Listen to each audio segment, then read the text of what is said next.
예, 작년 한 해 우리는 예배 삼복에 대한 꿈을 꾸고 또 함께 기도해 봤습니다. 뭐 예배 삼복이 무엇인지는 여러분들에게 다시 말씀드리지 않아도 잘 아실 겁니다.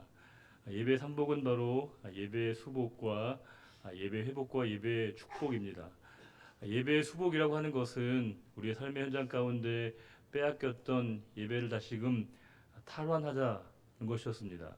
우리가 그동안 조금 등한히하고 게을리하고 조금 우리가 집중하지 못했다면 조금 더 우리가 예배의 욕심을 가지고 우리가 조금 더 예배에 더 나아가도록 하자라고 하는 그런 기도의 제목입니다.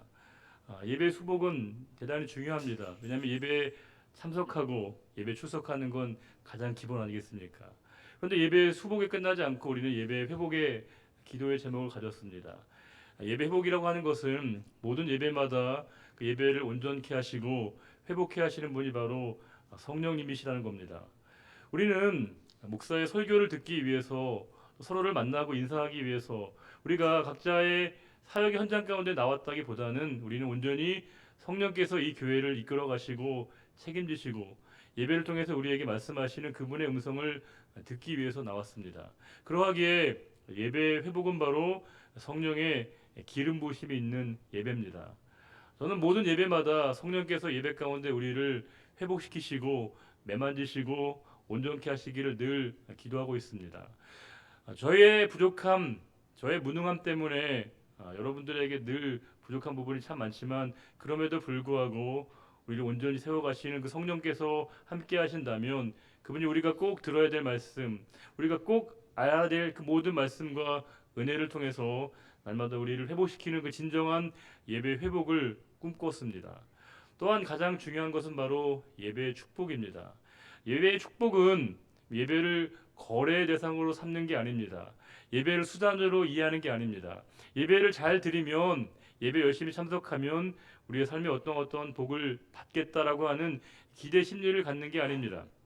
예배의 축복은 예배 그 자체가 축복이라는 것입니다. 예배 그 자체가 하나의 목적이 되는 것입니다. 우리가 예배를 드리는 이유는 예배를 통해서 어떤 목적을 우리가 얻고 위로를 받고 은혜 받는 거 중요합니다. 그러나 예배는 예배 그 자체여야 한다는 겁니다. 예배 그 자체를 통해서 우리가 기뻐하고 즐거워할 때 예배를 통한 우리가 진정한 누림을 경험하게 될 때 예배의 진정한 축복을 우리가 경험하는 것이고 예배 그 자체가 목적이 되는 것입니다. 기도하는 것, 찬양하는 것, 말씀 듣는 것, 이 모든 게 다 우리에게 향하신 하나님의 선하신 뜻이기에 우리가 열심히 말씀을 듣고 기도하고 또 찬양하게 되면 그 안에서 우리에게 주시는 가장 큰 놀라운 하나님의 축복을 경험하게 되는 것, 예배 중요한 삼복입니다. 안타까운 건 우리가 어느 날부터 어느 순간부터 우리 성도들마저도 예배를 게을리하고 예배 소홀히 하기 시작했다는 것입니다. 예배가 점점 주변으로 몰려가고 있습니다. 밀려가고 있습니다. 그런데 하나님께서는 언제나 우리들에게 참된 예배자를 찾으신다라고 말씀하고 있습니다. 예배의 삼복의 완성은 바로 참된 예배자가 되는 것에 있습니다. 여러분 성도라는 것, 저와 여러분은 다 각자의 직분이 있습니다. 저는 목사이고 또 우리 장로님들 계시고 우리 권사님, 또 우리 안수 집사님, 집사님들, 성도님들 다 계십니다. 그런데 우리가 어떠한 직분으로 불리어든 간에 우리에게 가장 중요한 소중한 직분은 바로 성도입니다. 저는 성도로 불리는 게 제일 좋습니다. 분명히 제가 하나님 앞에 섰을 때 하나님이 저를 목사로 부르지 않으실 겁니다. 성도라고 여겨주시면 그걸로 족합니다.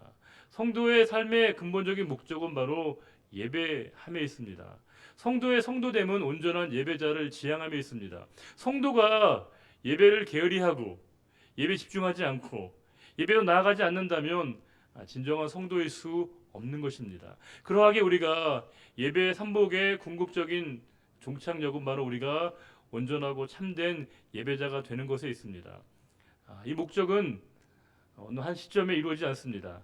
날마다 우리가 그 예배를 갈망하고 사모하게 될 때 우리 모두를 다 참되고 거룩한 예배자로 부르시는 그 하나님의 뜻을 경험하게 되고 바라건대 우리 모두가 다 거룩한 예배자가 되는 것, 그게 얼마나 우리에게 가슴을 설레게 하는 일이겠습니까?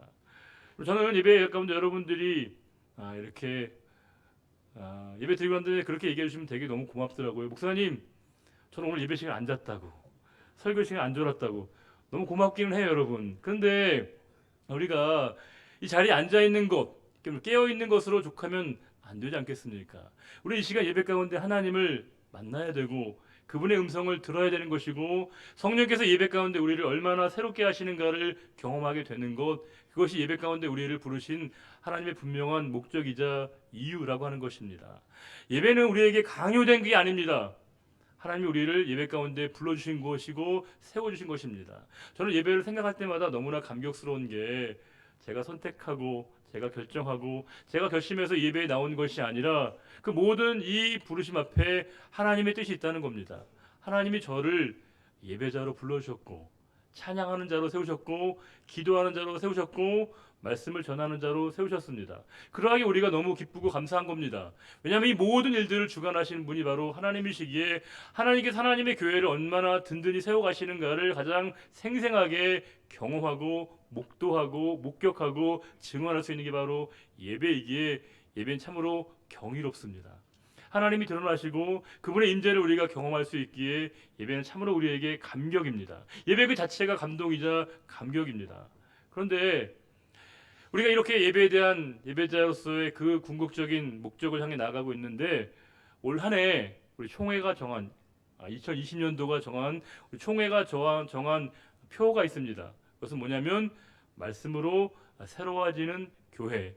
이것이 바로 우리 총회가 정한 이 총회 산하에 있는 모든 교회에게 권고하고 있는 총회가 제정한 표라고 하는 것입니다.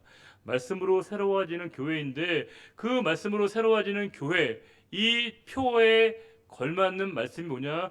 오늘 저와 여러분이 보았던 느헤미야의 말씀과 에베소서의 말씀입니다.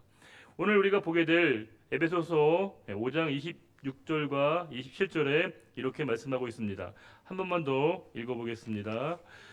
이는 곧 물로 씻어 말씀으로 깨끗하게 하사 거룩하게 하시고 자기 앞에 영광스러운 교회로 세우사 티나 주름 잡힌 것이나 이런 것들이 없이 거룩하고 흠이 없게 하려 하심이라.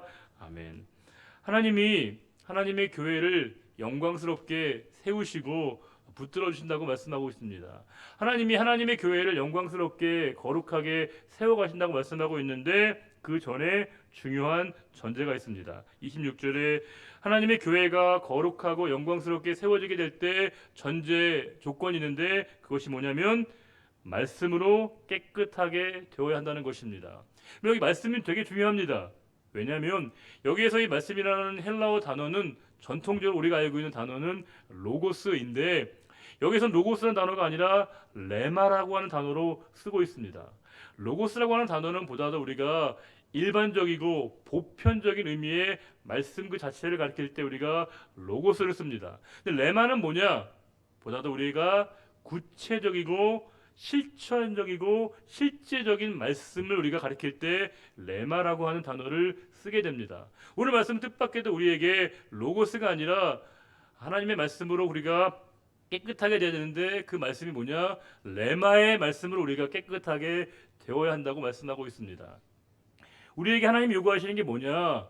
추상적인 말씀이 아니라 모호한 말씀이 아니라 보다 더 구체적으로 그 말씀이 우리에게 나타나고 드러나게 되는 것이 하나님이 교회를 영광스럽게 하시는 가장 중요한 선결 조건이라고 말씀하고 있습니다.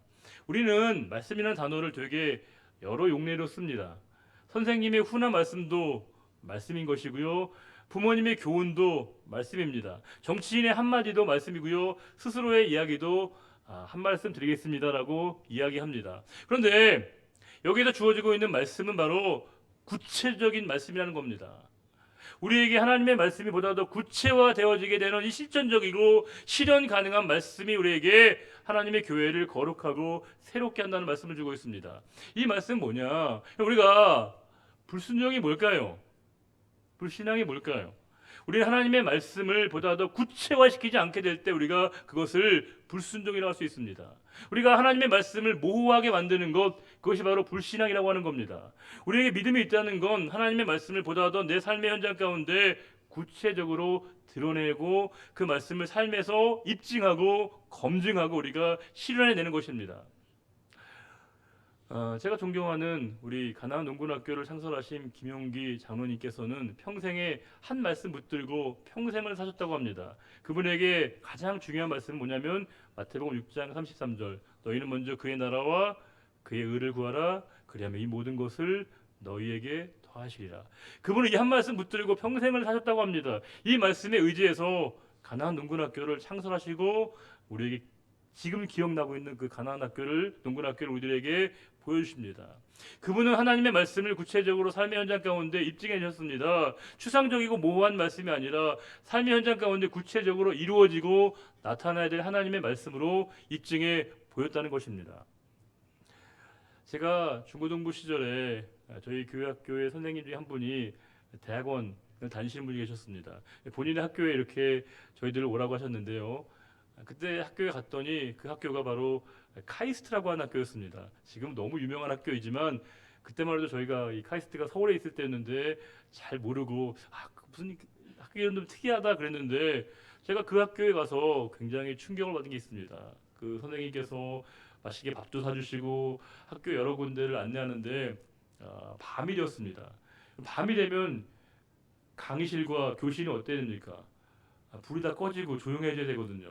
근데 제가 봤을 때 그 카이스트의 모든 곳이 다 불이 켜져 있는 겁니다. 제가 너무너무 충격을 받았거든요.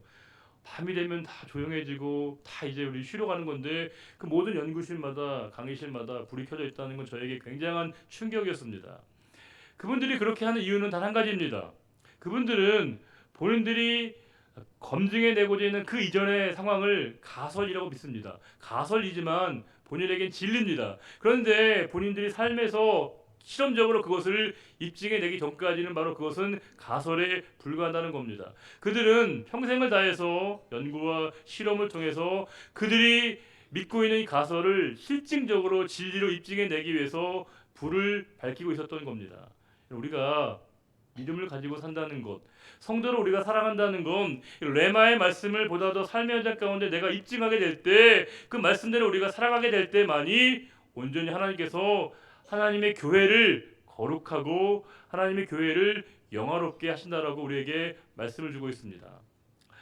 작년 한 해 우리는 그 전교회 새생명 전도 축제를 하면서 3층 아동부실에서 많은 분들이 릴레이 기도회를 했습니다. 전 너무 그 모습을 볼 때마다 참 감동이었습니다. 왜냐하면 시간마다 기도가 끊어지지 않고 이어지는 모습을 보면서 와, 기도에 불이 계속 켜 있는 교회 상상만 해도 너무 감동적이었거든요. 하나님이 큰 축복과 은혜로 그 일들을 잘 마무리 짓게 하셨습니다. 올 한 해 우리는 일정 기간이 아니라 올 한 해 우리가 이 아동부실의 모든 24시간에 우리가 불을 켜놓고 기도의 자리를 이어가려고 합니다. 우리가 릴레이 기도뿐만이 아니라 함께 우리가 말씀을 필사를 하려고 합니다. 그래서 우리가 온 교인들이 필사를 통해서 그 한 해가 맞춰졌을 때 한 권의 아름다운 필사본이 나오도록 우리 교회학교의 자녀들은 영어 성경을 쓰면서 우리 아름답게 기도와 말씀의 균형을 이루려고 시도하고 있습니다. 우리는 올 한 해 많은 기도의 제목이 있지만 우리의 모든 삶의 자리 가운데 하나님의 말씀이 실증적으로 입증되어지도록 우리가 도전해야겠습니다. 우리가 이제는 우리의 말이 아니라 우리의 경험에 의한 이야기가 아니라 우리 모든 상황 가운데 하나님의 말씀으로 그것을 대체해 나가려고 합니다. 더 이상 사람의 말과 사람의 이론과 사람의 주장이 아니라 하나님의 말씀으로 우리가 누군가를 꾸짖는다 할지면 꾸짖음과 나무람 대신에 하나님의 말씀으로 비판과 조언과 충고 대신에 하나님의 말씀으로 우리가 그 모든 것들을 대체해 나가게 될 때 하나님의 말씀이 하나님의 교회를 거룩하고 성결하게 바꿔가시면서 하나님의 교회를 온전하게 영화롭게 하신다는 이 사실 오늘의 말씀을 삶에서 우리가 검증하고 입증하고 도전해 보려고 합니다. 저는 한때 그 천체 물리학에 굉장히 꽂혀가지고요. 그 천체 물리학의 이론도 보고 책도 보고 관련된 많은 자료들을 보면서 되게 많이 감동을 받은 적이 있습니다. 지금도 여전히 우주에 있는 모습들을 되게 좋아하고 어떤 과학적인 발견이 있다고 하면 굉장히 거기에 이렇게 관심을 갖는데 저의 작은 소소한 취미 가운데 하나는 24시간 유튜브에서 우주 정거장에서 우리 지구를 이렇게 찍는 사진이 동영상으로 볼 수 있습니다. 지금도 볼 수 있거든요. 저는 이제 가끔 제 자리에서 이렇게 화면으로 우리 지구의 모습을 볼 때 참으로 아름답고 경이적입니다. 와, 정말 황홀할 이를 데가 없습니다. 와, 내가 살고 있는 지구가 이렇게 아름답구나, 이렇게 황홀하구나 라고 하는 걸 느끼게 됩니다. 그렇지만 우리가 알고 있는 것처럼 지구가 정말 그렇게 완전한가요? 완벽한 곳인가요? 멀리서 볼 때 그렇게 황홀하고 경이적인 지구이지만 곳곳에 가보게 되면 흠도 보이고요, 틈도 보이고 많은 결점도 보이게 됩니다. 일정한 거리에서 바라보게 될 때 그 아름다움이 느껴지게 됩니다. 우리가 흔히 그런 말을 요즘에 하거든요. 100m 미인이다, 그런 말을 합니다.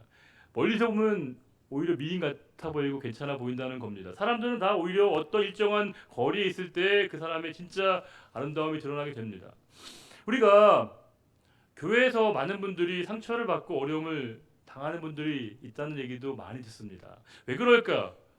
교회는 성도들의 모임인데 왜 교회에서 우리가 상처를 당하고 아픔을 당하고 교회에서 우리가 상처를 받고 상처를 주는 일이 벌어질까? 저에게 늘 그것이 깊은 고민이자 여전히 해결되어지지 않는 난제입니다. 우리가 교회는 완전한 사람들의 모임이 아닙니다. 어찌 보면 상처받은 사람들의 모임이 바로 교회입니다. 죄인들의 모임이 바로 교회입니다. 그러기에 이 교회 안에서 서로가 서로를 우리가 더 이해받고 싶어하고 더 우리가 칭찬을 우리가 갈망하게 되고 더 우리가 뭔가 나를 존중받기를 원하는 그 마음을 갖는 것은 지극히 당연할 것입니다. 어떻게 보면 교회가 보다 더 이상적이고 더 거룩하고 더 우리가 순결하기를 바라는 마음을 갖는 마음일수록 더 실망하게 될 때가 있습니다. 그러면서 그렇게 얘기합니다. 이게 교회냐? 교회가 어떻게 이럴 수 있어? 세상보다 더하구만. 그러나 그것은 어떻게 보면 교회의 구조적인 특징이라고 하는 겁니다. 교회는 완전한 사람들의 모임이 아니거든요. 부족하고 연약하고 허물 많고 단점 많은 사람들의 모임이기에 그 모임이 모아지게 될 때 각자의 허물과 결점과 부끄러운 부분이 드러날 수밖에 없습니다. 그런데 오늘 말씀은 이렇게 말씀하고 있습니다. 27절에 자기 앞에 영광스러운 교회로 세우사 티나 주름 잡힌 것이나 이런 것들이 없이 거룩하고 흠이 없게 하려 하심이라. 교회가 흠이 없고 결점이 없다는 게 아닙니다. 있습니다. 그러나 진짜 교회는 그 사람들의 결점과 단점이 하나님으로 인해서 가려지는 교회입니다. 우리 안에 부족한 게 있습니다. 우리 안에 인간적인 상처와 연약함이 있습니다. 그러나 성령께서 우리의 눈을 가려주십니다. 그래서 서로에게 아름다운 것들만을 보게 하십니다. 너무 아름답다, 너무 존귀하다, 이렇게 소중한 분들을 하나님께서 저와 여러분에게 만나게 하셨다는 그 사실로 말미암아 우리가 진심 어린 마음의 기쁨과 감사를 경험하게 됩니다. 그 전제 조건이 뭐냐? 우리가 하나님의 말씀으로 우리가 새로워질 때에 이 모든 일들이 가능하다는 사실입니다. 저는 오늘 부임 후 네 번째 성구 영신 예배를 제가 이제 인도하고 있습니다. 저에게는 굉장히 숨가쁘게 달려왔던 시간들입니다. 돌아보면 정말 꿈 같은 일들이 정말 많았습니다. 그리고 많은 기도의 응답도 하나님이 허락해 주셨습니다. 아마 여러분들 다 같이 그 하나님의 일하심에 동참해 주셨고 함께 우리가 공동의 목격자이고 증언자이기 아마 여러분도 잘 아실 겁니다. 처음에 왔을 때 여러분들 오늘 모든 분들이 거의 모든 분들이 엘리베이터를 타고 오셨는데 불과 얼마 전에 없었던 거 혹시 아세요? 예. 제가 와니까 어떤 분들이 그러시더라고요. 우리에게 이 엘리베이터 이 공사가 마치 우리에게 이런 기도 제목 같았습니다. 우리의 소원은 통일. 그렇게 요원한 기도처럼 느껴졌습니다. 기도를 하시긴 하시지만 굉장히 어찌 보면 굉장히 현실감이 떨어진 것 같은 기도 제목. 솔직히 저도 그렇게 기도하지만 절절하게, 절실하게, 절박하게 기도하기가 어려웠습니다. 그런데 어느 한 권사님이 정말 힘들게 올라가시는 모습을 제가 뒷모습을 본 다음부터는 제 생각이 좀 바뀌었습니다. 분명히 현실적으로 바뀐 게 없었습니다. 상황적으로 달라진 게 없었습니다. 그러나 하나님, 이렇게 하나님의 교회를 사모하시고 사랑하시는 분들이 있는데 하나님이 기도에 응답해 주셔야 되는 거 아닙니까? 라고 정말 소박한 기도를 했습니다. 아마 여러분들이 하셨던 그 수많은 기도에 저는 그냥 숟가락을 얹은 것에 불과할 것입니다. 그런데 하나님이 응답해 주셔서 우리에게 이렇게 우리 모두가 다 감사하는 응답을 주셨고요. 또 올 한 해는 우리에게 또 귀한 식탁 이 식당과 또 주방의 공사와 또 많은 일들을 행하게 하셨습니다. 저에게 너무너무 감사한 일이고 감격스러운 일임에 분명합니다. 교회는 안정화됐습니다. 분명합니다. 많은 분들이 그렇게 얘기해 주십니다. 그러나 교회 목적은 안정에 있는 게 아닙니다. 교회가 안정을 추구할 때 교회는 안주하게 됩니다. 교회는 끊임없이 하나님 나라를 향한 귀한 비전과 이 꿈을 함께 꾸어야 됩니다. 교회가 저는 원래 성장주의자는 아닙니다. 교회가 끊임없이 우리가 양적으로 팽창해야 된다라고 하는 것을 받아들인 사람은 아닙니다. 그러나 하나님의 교회가 하나님의 나라의 성장과 이 부흥에 대한 그 열망을 잊어버리게 될 때 교회 안에 내부의 총질이 많아지게 된다는 겁니다. 시야가 우리 안에만 좁아지게 됩니다. 정작 하나님의 눈과 하나님의 시선으로 우리가 봐야 될 것을 못 보게 하고요. 우리들끼리만 보게 합니다. 우리들끼리만 우리가 바라보게 합니다. 정작 하나님의 눈은 세상을 바라보길 원하시는 것이고 돌아와야 될 그 백성들을 향한 하나님의 그 시선에 우리가 마음을 둬야 되는데 우리끼리만 늘 보고 있습니다. 우리만 늘 바라보고 있습니다. 그러다 보니 우리가 서로에게 상처를 받고 우리가 서로에게 마음 아파할 때가 있습니다. 남편들이 평생을 직장 일하다가 은퇴하면 되게 두려운 일이 있다고 합니다. 뭐냐면요. 그다음부터 집에 들어가면 평소에 나가서는 이제 다 끼니도 해결하고 다 했는데 이제는 집에서 아내 눈치를 봐야 된다고 하거든요. 왜냐하면 아침, 점심, 저녁을 다 해결해야 된다고 하니까 이게 되게 원래는 부부로서 당연한 일이고 남편으로서 어찌 보면 너무 당연한 일인데 그거 자체가 되게 부담스럽다는 겁니다. 그 편의점이나 슈퍼를 같이 부부끼리 하신 분들이 그렇게 얘기하시더라고요. 생각해 보세요. 사랑하는 부부가 24시간 같이 붙어 있으면 정말 좋겠죠, 여러분. 아침부터 저녁까지 부부가 항상 같이 있으면 얼마나 좋아요. 천국이잖아요, 여러분. 근데 저에게 직접 하신 말씀은 지옥이 따로 없다고 얘기하시더라고요. 왜냐하면 계속 붙어 있으니까 이게 너무 이 묘하게 다 서로가 서로를 부딪힌다는 겁니다. 저는 충분히 그 마음이 이해가 됐습니다. 하나님은 우리들에게 진짜 우리의 눈이, 우리의 시선이 어디에 머물러 있어야 되는가를 말씀하십니다. 우리 교회 서로에게 향한 하나님의 마음을 우리가 읽어내야겠지만 진짜 우리가 이제는 안정을 뛰어넘어서 우리가 성장과 우리가 도약이라고 하는 하나님의 비전에 대한 꿈이 우리에게 필요한 시점이 되어졌습니다. 그것이 교회의 단순한 영적인 확장을 의미하는 게 아닙니다. 올 한 해 지난해부터 저희가 그렇게 기도해 왔습니다. 우리는 1000명의 참된 예배자와 300명의 거룩하고 헌신적인 사람, 자원자들을 우리가 기도하고 있습니다. 이건 단순하게 우리가 교인의 숫자를 늘리고자 하는 그런 목적이 아닙니다.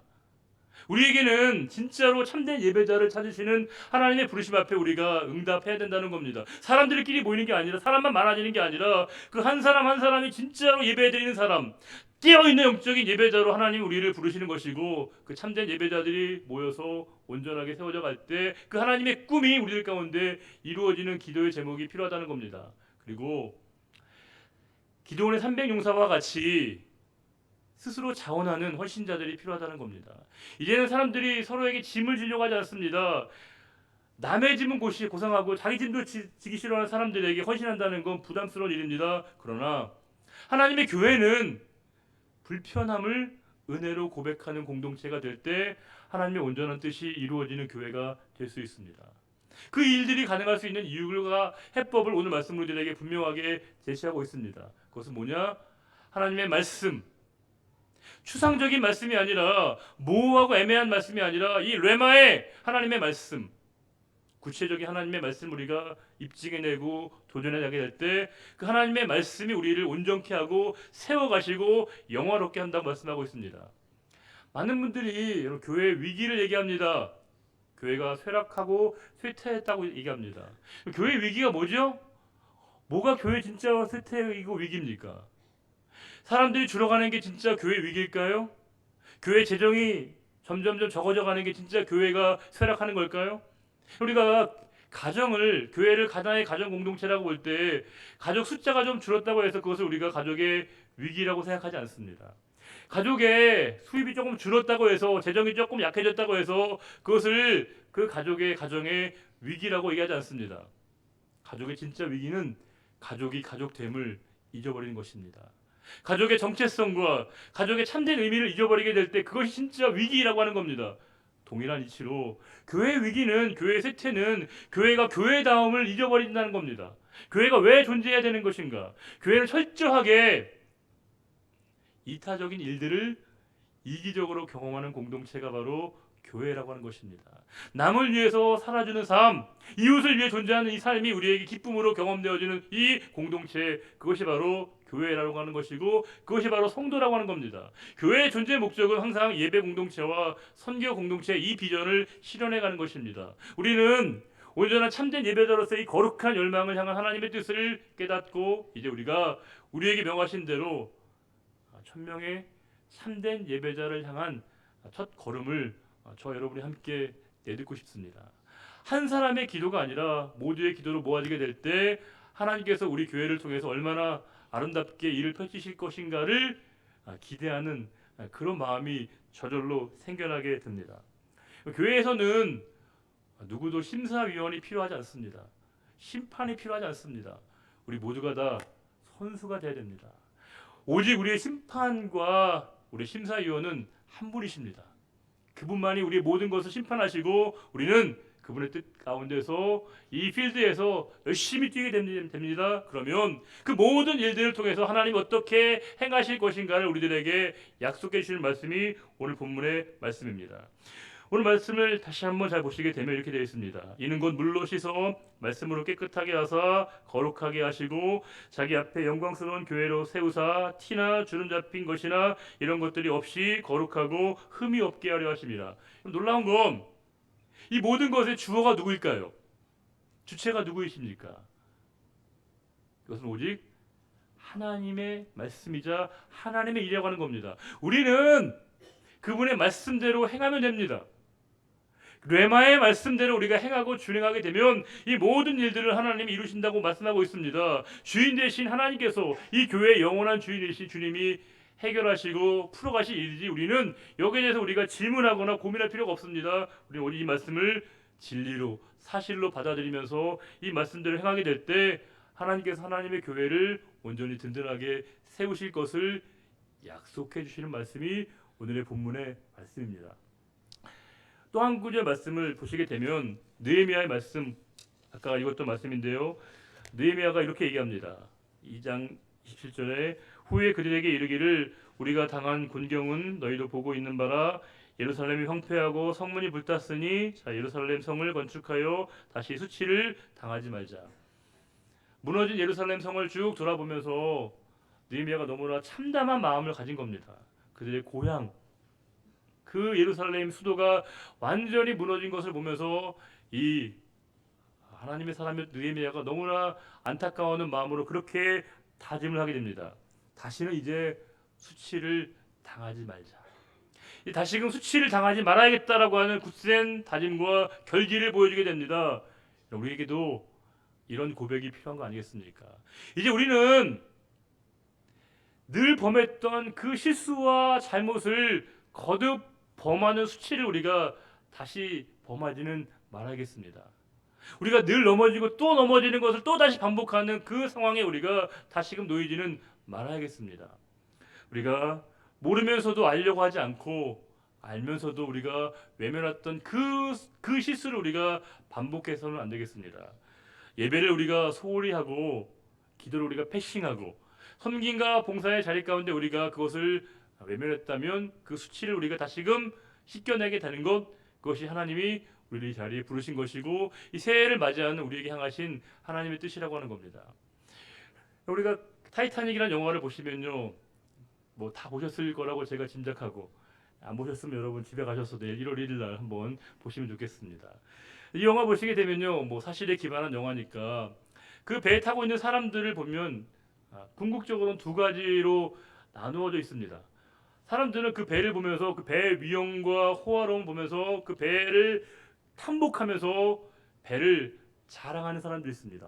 배가 너무 멋있다, 대단하다. 분명히 우리가 배를 자부심을 갖는 사람도 있었습니다. 근데 또 한 분의 사람들은 배를 진심으로 사랑하는 사람도 있었습니다. 어떤 사람이 배를 진심으로 자랑하고 누가 배를 사랑하는지는 배가 침몰할 때, 배가 위기에 닥칠 때 나타나게 되었었습니다. 어떤 사람은 배가 이렇게 침몰해가는 그때 모든 수단을 동원해서 도망치려고 하고요, 벗어나려고 했던 사람들은 배를 사랑한 사람들이 아니라 배를 단순하게 자랑만 했던 사람들입니다. 그런데 진심으로 배를 사랑하고 배 안에 있는 사람들을 사랑했던 사람들은요, 마지막까지 그 배를 지켜내면서 한 사람이라도 살려내기 위해서, 한 사람이라도 그들이 구원해내기 위해서 몸바쳐 수고했던 사람들이 있습니다. 여러분, 교회를 구원의 방주라고 얘기하는데, 여러분에게 교회는 자랑의 대상입니까? 아니면 사랑의 대상입니까? 지금껏 만약 우리가 좀 방관자적인 자세로 교회를 우리가 하나의 자랑과 관망의 태도로 바라봤다면, 올 한해는, 아직은 올 한해가 아니지만 조금 3분 뒤에 우리가 새해가 되면, 여러분 이제 정말 이 구원의 방주로서 하나님이 세우신 이 교회를 진심 어린 마음으로 같이 한번 사랑하는 일에 저와 여러분의 마음과 뜻이 모아질 수 있게 되기를 바라고요. 바라건대 오늘 말씀 그대로 하나님의 말씀으로, 하나님 말씀이 말씀됨으로 말미암아 교회를 새롭게 하시고 온전케 하시고 거룩케 하시고 세워가시는 그 하나님의 영광스러운 교회를 함께 세워가는 그 일에 저와 여러분이 함께 마음을 모으게 되시길 바라고, 우리 그 마음을 함께 담아서 우리 26절, 아까 읽었던 말씀 26절과 27절 말씀을 같이 한번 읽도록 하겠습니다. 시작. 이는 곧 물로 씻어 말씀으로 깨끗하게 하사 거룩하게 하시고 자기 앞에 영광스러운 교회로 세우사 티나 주름 잡힌 것이나 이런 것들이 없이 거룩하고 흠이 없게 하려 하심이라. 아멘. 기도하겠습니다. 좋으신 아버지 하나님, 우리를 예배 공동체로 불러주시고 또 우리 이 땅 가운데 말씀으로 거룩하고 새롭게 되며 하나님 말씀, 이 레마의 말씀을 우리가 온전히 준행할 때 하나님의 교회가 온전하게 세워져 가는 것을 우리들에게 다시 한번 말씀으로 확인시켜 주셔서 감사드립니다. 하나님, 우리가 2020년도에는 더욱더 말씀을 사모하고 말씀을 사랑하며 말씀으로 교회를 깨우며 말씀으로 교회를 지키며 말씀대로 준행하는 한 해가 되기를 원합니다. 우리 성지교회의 영원한 주인이 예수 그리스도이시오니 우리 주님의 뜻을 받들어 주님의 기쁨 되어지는 교회가 되기를 소망하며 갈망하오니 아버지 하나님께서 올 한해 많은 기도의 제목에 응답을 주시고 온전히 우리의 모든 삶의 자리 가운데 풍성한 감사를 경험하게 하시며 더 서로가 서로를 위하며 격려하며 사랑하며 진정으로 세상이 흠모하며 세상을 구원하며 변화시키는 진정한 교회 공동체가 되기를 간절히 바라며 존귀하신 우리 주님 예수 그리스도의 이름으로 감사하며 기도드리옵나이다. 아멘.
여러분 시계를 확인하지 마세요. 정확히 12시 맞습니다. 제가 설교하면서 계속 시계를 보면서 여러분 나름대로 이 시간을 맞추는 게 쉽지 않았는데 그럼에도 딱 하나님께서 이렇게 맞춰주셨습니다. 이제 벌써 정말 새해가 밝았습니다. 여러분 너무 감사드리고요. 이제 우리 성도님들과 우리 교육자분들, 우리 장로님들과 함께 우리 새해 인사를 좀 나누는 시간을 가지려고 합니다. 우리 장로님들, 신부장로님들 좀 나와주시고 우리 교육자분들, 여러분 우리 함께 새해 같이 기뻐하는 마음으로 같이 인사를 나누도록 하겠습니다. 우리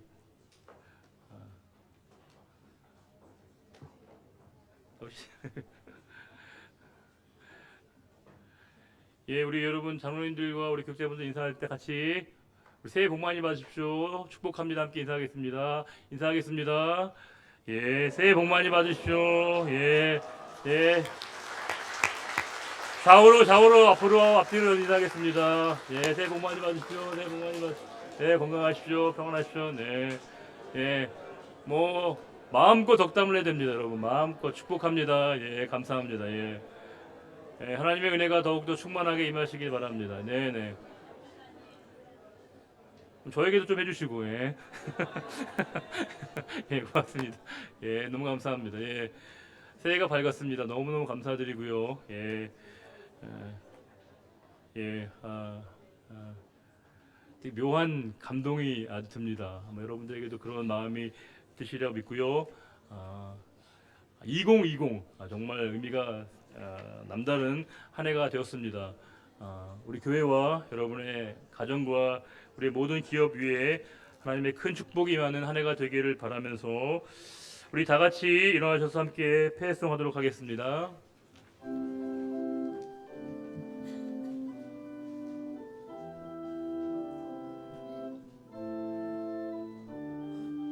주와 함께 가리라. 주 하나님 그 선하신 찬양을 놀라운 주 행적 찬양을 주님의 사랑이 가득 넘친 교회 주 사랑 이제 전파하려네 우리에게 주어진 소명대로 우리 사랑 널리 전하자 주 비춰주시는 그 빛을 따라서 어디든지 주와 가리라 주와 함께 가리라 악을 골잡고 주의 복음 들고 가리라 주와 함께 가리라 주님 주신 믿음으로 어디든 가리라 주의 약속 믿으며 순종하며 가리라 주와 함께 가리라 주의 값진 피로 사신 교회 주의 성령 가득 넘치네 주 찬양 소리가 울려 퍼지는 곳 주의 영광 울려 퍼지네 지금 부신 주의 소명대로 순종하며 따라가리라 주의 성령 우리를 늘 동행하시네 어디든지 동행하시네 주와 함께 가리라 악을 골잡고 주의 복음 들고 가리라 주와 함께 가리라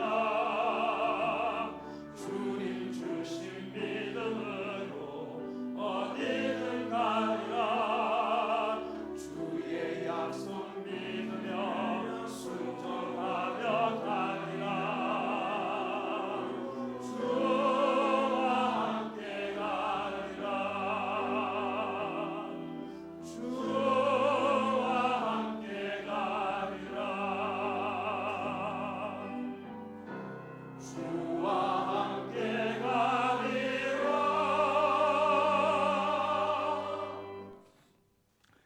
여호와는 내게 복을 주시고 너를 지키시기를 원하며 여호와는 그의 얼굴을 내게 비추사 은혜 베푸시기를 원하며 여호와는 그 얼굴을 내게로 향하여 드사 평강 주시기를 원하노라.